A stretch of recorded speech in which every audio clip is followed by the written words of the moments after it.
जून 1948 में इसराइल ने फ़लस्तीन पर कब्जा किया और वहां से लेकर अब तक कुल 78 सालों में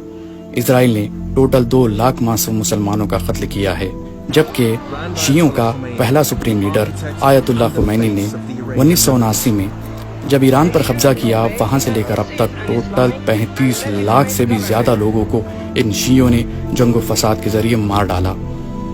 हैरान कर देने वाली बात तो ये है कि जब सीरिया में शिया बशर अल असद के खिलाफ सुन्नी मुसलमानों ने प्रोटेस्ट किया, तो ईरान ने बशर अल असद के साथ मिलकर 2011 से 2025 सिर्फ 15 ही सालों में 6 लाख से भी ज्यादा सुन्नी मुसलमानों को कत्ल कर दिया और 1 करोड़ 30 लाख मुसलमानों को सीरिया को मजबूरन छोड़ना पड़ा।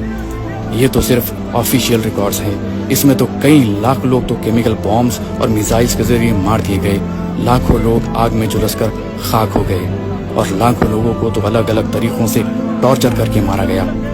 जैसे कि एक बड़ा गड्ढा करके उसमें दबा दिया गया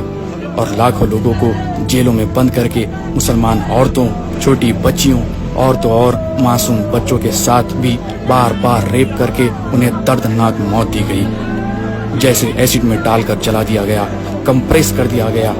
ताकि मरने वाले लोगों की तादाद दुनिया को पता न चल सके। ऐसे कुल मिला के 100 मिलियन यानी 1 करोड़ के करीब मुसलमानों को ईरानी शियों ने सीरिया, यमन, इराक, लेबनान और खुद ईरान पर कब्जा करके लाखों मुसलमानों को बड़ी बेरहमी से कत्ल कर दिया। अब आप ही बताइए, इन दोनों जालिमों में से कौन बड़ा जालिम है, इसराइल या फिर ईरान? कुछ लोग बोल रहे हैं ईरान ने जो माजी में मुसलमानों के साथ किया सो किया, लेकिन अभी तो वो हमारे लिए लड़ रहा है ना। तो मेरा ऐसे लोगों से एक ही सवाल है, कल को अगर इसराइल भी हमारे लिए लड़ना शुरू कर दे तो क्या तुम लोग उस पर भी यकीन करने लगोगे?